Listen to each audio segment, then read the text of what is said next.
Amados, vamos abrir a Santa Bíblia no livro de Lamentações de Jeremias, para a nossa última meditação do ano. Lamentações, capítulo 3, eu vou ler os versos 21 a 26. Razões para ter esperança. Por favor, se perto de você houver alguém sem a Bíblia, aproxime-se dele, aproxime-se dela, estenda o seu exemplar da Escritura e abençoe o seu vizinho. Livro de Lamentações, capítulo 3, versículos 21 a 26. O profeta divinamente inspirado assim escreveu: torno a trazer isso à mente, portanto tenho esperança. A benignidade do Senhor jamais acaba, as suas misericórdias não têm fim, renovam-se cada manhã, grande é a tua fidelidade. A minha porção é o Senhor, diz a minha alma, portanto esperarei nele. Bom é o Senhor para os que esperam por ele, para a alma que o busca. Bom é ter esperança e aguardar em silêncio a salvação do Senhor. Temos razões para olhar 2024 com esperança. Queridos, talvez os irmãos e as irmãs concordem que 2023 terminou pior do que começou. Algumas expectativas mundiais com relação ao ano que está se encerrando não se completaram. Iniciamos 2023 com uma guerra e terminamos com duas. Não foram descobertas novas curas para grandes enfermidades da humanidade, mas novas enfermidades surgiram. Há um clima de insegurança pairando sobre os povos. E se isso é verdade para o planeta Terra de um modo geral, talvez tenha sido verdade também para alguns de nós que aqui estamos e que tivemos um ano difícil e que olhamos para um novo ano que se aproxima e nos perguntamos: há razões para estarmos otimistas? Eu creio que sim. Há razões para termos esperança? Eu creio que sim. A nossa esperança tão somente precisa ser colocada no lugar certo ou na pessoa certa. Os versos que nós acabamos de ler são versos cheios de esperança. É interessante porque o nome desse livro é Lamentações. Um livro pungente, emocionante, escrito pelo profeta Isaías sobre as ruínas chamegantes, fumegantes da cidade de Jerusalém. Embora houvesse avisado aquele povo de que se não se arrependesse dos seus pecados, consequências terríveis adviriam, não houve uma resposta de arrependimento à pregação de Jeremias. Então, a cidade de Jerusalém foi destruída, o templo do Senhor foi incendiado e as pessoas foram levadas para o cativeiro na Babilônia. E Jeremias, que estava preso por ordem do rei, sai da prisão e começa a caminhar pelas ruas de Jerusalém e ele mal pode acreditar naquilo que ele está vendo. A cidade onde ele havia crescido estava tão diferente. As ruas pelas quais ele havia caminhado, agora cheias de escombros. As casas em ruínas. o invasor por toda parte, corpos espalhados, crianças vergadas sob o peso dos fardos que eram obrigadas a carregar, homens e mulheres transformados em escravos. E os olhos de Jeremias se debulharam em lágrimas, e ele chorou, e chorou, e chorou. E ele então escreve seu sofrimento, a sua tristeza, no livro de Lamentações. E no primeiro capítulo de Lamentações, a gente só encontra tristeza. E aí a gente lê o segundo capítulo de Lamentações, e a gente só encontra tristeza. Não há um único verso que não seja de dor, de aflição e de sofrimento. Aí a gente começa o terceiro capítulo de Lamentações, e a gente só encontra tristeza, até que a gente chega no verso 21. E então no verso 21, depois de ter falado sobre tantas coisas terríveis, Jeremias fala: torno a trazer isso à mente, portanto tenho esperança. E acontece uma virada no rumo do livro, do texto, porque aquele homem encontrou razões para ter esperança. Meu querido, minha querida, você tem razões para ter esperança. Esperança na sua vida, na sua família, no seu casamento, no seu relacionamento, no seu namoro, na sua carreira, na sua profissão, no destino eterno da sua alma. Você tem razões sólidas, confiáveis para ter esperança. Jeremias as encontrou. E eu acredito que nós podemos encontrá-las também. A primeira razão que temos, meus irmãos e minhas irmãs, para olhar 2024 com esperança, é que Deus nunca se cansa de ser bom. Grave isso na memória e no coração. Deus nunca se cansa de ser bom.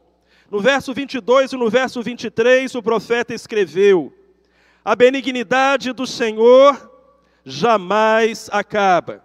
As suas misericórdias não têm fim. Renovam-se cada manhã. Grande é a tua fidelidade. Jeremias vem nos dizer que Deus é inesgotável. Deus é inexaurível. Deus é incansável. Os depósitos celestiais nunca ficam desabastecidos. As prateleiras do céu nunca ficam vazias.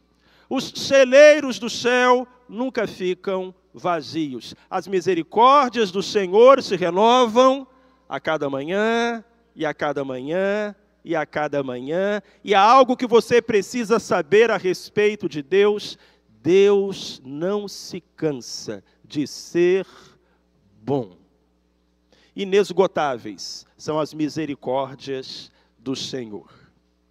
Certo homem mudou-se para uma cidade, e no centro daquela cidade havia uma praça onde uma fonte jorrava continuamente. Era um ponto de encontro dos moradores, e muitos vinham ali para encher os seus cantis, para se refrescar, para matar a sua sede. E ele não era dali, ele vinha de fora. Alguns meses depois, ele perguntou a um dos moradores ali daquela cidade: escuta, essa fonte nunca seca? E o morador disse: nunca, já tentaram secá-la. Houve uma vez em que a prefeitura precisava realizar uma obra e tentou interromper o fluxo de água dessa fonte. E trouxeram os caminhões de bombeiros, e trouxeram fortes bombas de sucção, e tentaram esgotar a fonte, mas não conseguiram secá-la. Descobriram que por baixo da fonte, por baixo da praça, corre um rio subterrâneo. e então essa fonte jamais se seca. Queridos irmãos e irmãs, assim é o nosso Deus. Lá no Salmo 46, a Bíblia diz, há um rio cujas correntes alegram a cidade do Altíssimo. As moradas do nosso Deus não será abalada.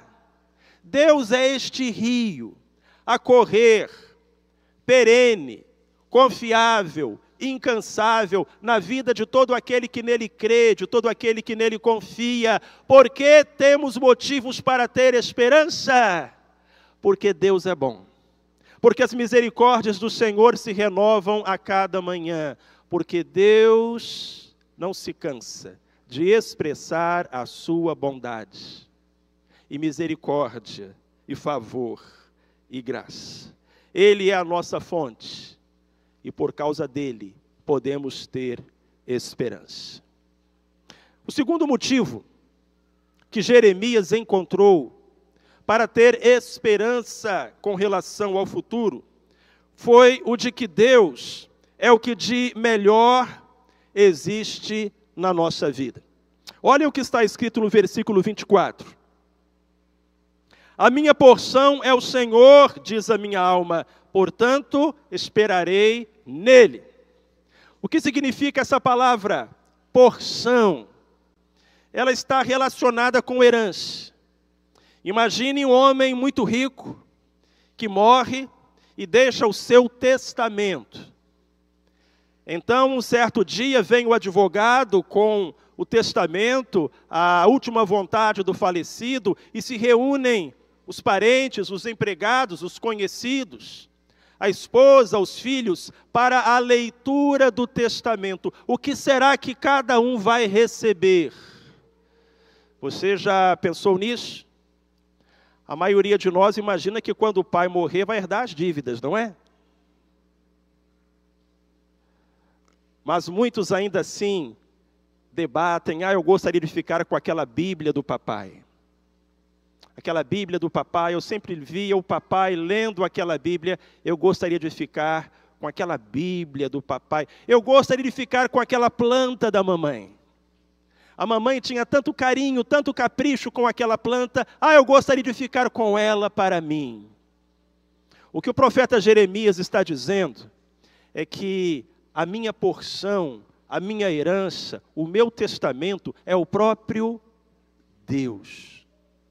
Queridos, da maneira como eu vejo as coisas, é muito simples. Ou Deus existe, ou Deus não existe. Se Deus existe, Ele precisa ser a coisa mais importante da nossa vida. A grande tragédia de muitas pessoas é que praticam um ateísmo prático. Na teoria, acreditam que Deus existe, mas na prática não dão a Ele o primeiro lugar em sua vida. Jeremias disse, a minha porção é o Senhor, eu vou me apegar ao Senhor. Podiam ter tirado muita coisa de Jeremias. A cidade de Jerusalém podia estar em ruínas, o templo incendiado, o povo levado cativo, mas ninguém poderia tirar dele o seu Deus. E foi isso o que ele disse, a minha porção é o Senhor, a minha herança é o Senhor, a coisa mais importante da minha vida é o Senhor. Você poderia dizer a mesma coisa? Eu tenho ouvido homens e mulheres dizerem, pastor, se perder o meu emprego eu me mato. Se a minha mulher me deixar eu me mato. Se eu for mandado embora do serviço eu me mato. Pessoas que não podem cogitar a vida perdendo algo que pode ser perdido. Quando o profeta Jeremias colocava a sua esperança em algo que ele tinha e que ninguém podia arrancar dele, quem nos separará do amor de Cristo? Escreveu o apóstolo Paulo. Tribulação, fome, nudez, espada, nada poderá nos separar do amor de Deus que está em Cristo Jesus, nosso Senhor. Então, amados, se assim cremos, Como podemos receber um novo ano e não ter esperança? Se sabemos que lá, do outro lado do rio que atravessaremos em alguns minutos, Deus está à nossa espera. Que onde quer que eu vá, Deus foi na frente para preparar-me os caminhos, para tecer planos, projetos a meu respeito. Como não ter esperança? O desespero pode sim encontrar lugar naquele que tem colocado a sua confiança nos homens, no dinheiro, na tecnologia, na prosperidade, na ciência, nos relacionamentos, nos prazeres ou em qualquer outra coisa. Mas o desespero jamais lançará raízes na alma de uma pessoa que tem feito do Senhor a sua porção, que tem colocado em primeiro lugar o reino de Deus e a sua justiça. Porque então, certamente, todas as outras coisas lhe serão acrescentadas. Louvado seja o nome do Senhor. Finalmente, Jeremias encontrou como razão para ter esperança o fato de que Deus providenciou a salvação e o Salvador. Você já pensou nisso? Hoje tivemos a celebração de batismos, realizamos a ceia, e são cerimônias, ordenanças cristãs que nos lembram este fato bendito: Deus providenciou a salvação e o Salvador. É com essas palavras que o profeta Jeremias encerra o texto que estamos considerando. Ele disse: bom é o Senhor para os que esperam por Ele, bom é o Senhor para a alma que o busca. Bom é ter esperança e aguardar em silêncio a salvação do Senhor. O Senhor tem uma salvação. O Senhor tem uma salvação. Às vezes, nos esquecemos disso. Queridos, vamos combinar? Tem vezes que a gente esquece que Deus é Deus. E a gente começa, desesperado que está, angustiado que está, a contar algumas coisas para Deus, como se Deus não soubesse delas. Senhor, o que vai ser deste mundo? Senhor, decretaram esta lei, lançaram esta moda. Senhor, aconteceu este conflito. Iniciou-se esta crise, Senhor. E eu acho que às vezes Deus lá do céu fica com vontade de falar para a gente assim: rapaz, você sabe que eu não tinha lido o jornal hoje? E eu não estava sabendo dessas coisas todas que você está dizendo para mim? Como se a gente tivesse que dar informação para Deus. Senhor, olha a minha vida, Senhor, olha o meu coração, Senhor, olha a minha casa, Senhor, olha o meu casamento, Senhor, olha a minha saúde. E é claro que a gente vai querer compartilhar essas coisas com Deus, e Deus quer que nós as compartilhemos com Ele. Mas olha para mim, presta atenção, você não está dizendo para Deus nenhuma novidade, nada que Ele já não conheça, e esse é o melhor, nada para o que Ele já não tenha providenciado uma solução. Jeremias cria nisso. Ele disse: bom é ter esperança e aguardar em silêncio a salvação do Senhor. Aquele homem acreditava que Deus tinha uma salvação, Deus tinha um plano, Deus tinha uma saída, e que, portanto, ele poderia aguardar com esperança, confiança e fé. Meus irmãos e minhas irmãs, Deus tem uma salvação, Deus tem um Salvador, e o nome dele é Jesus Cristo. A esperança é uma pessoa, a esperança é um nome, o nome de Jesus. Ele é o nosso Salvador, Ele é a nossa salvação, e nele e por causa dele é que nós podemos ter esperança. Deus, na sua bondade, providenciou um Salvador, providenciou a salvação. E é por isso que nós podemos encarar a vida com otimismo. Eu quero dizer a você, meu querido, minha querida, não desista, não jogue a toalha, não se desespere, não se intimide. Existe esperança. E a esperança é uma pessoa. E o nome dessa pessoa é Jesus de Nazaré. Anos atrás, um violinista muito famoso, o italiano Paganini, preparava-se para dar um dos seus concertos em um teatro lotado. Porém, mal começou a tocar a peça que havia preparado, uma das cordas do violino arrebentou. Ouviu-se um murmurinho dentro do teatro, e agora? Mas Paganini era o melhor violinista do mundo e continuou executando a peça apenas com as três cordas que haviam sobrado. E o povo disse: uau, esse cara é mesmo bom.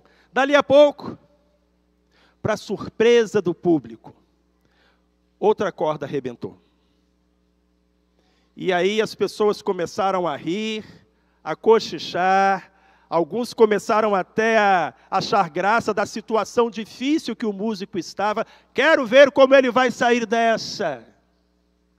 E Paganini mostrou todo o seu virtuosismo, executando aquela peça difícil com apenas 2 cordas no violino. Mas antes que a música acabasse, o impensável aconteceu. A 3ª corda arrebentou. E agora era visível a movimentação e as risadas e as zombarias dentro do teatro. Acabou, ele está vencido. Mas quando aquele homem conseguiu executar a música até a última nota, usando apenas a última corda do violino, os risos se transformaram em aplausos e todos se colocaram em pé e reconheceram a sua capacidade. Meu querido, minha querida, enquanto nós tivermos uma última corda para tocar, não estamos vencidos. É a corda da esperança. E a Bíblia nos diz que todos temos razões para termos esperança. Podemos ter esperança porque Deus não se cansa de ser bom. Podemos ter esperança porque Deus é a melhor coisa que nós temos. Podemos ter esperança porque Deus já providenciou a sua salvação e o seu Salvador. Abracemo-lo, entreguemos-nos a Ele. Jesus Cristo reina sobre a história. Jesus Cristo reina sobre o universo. Permita que Jesus Cristo reine também no seu coração, na sua vida, em 2024, e por todos os dias, e para além, na eternidade. Amém. Deus o abençoe.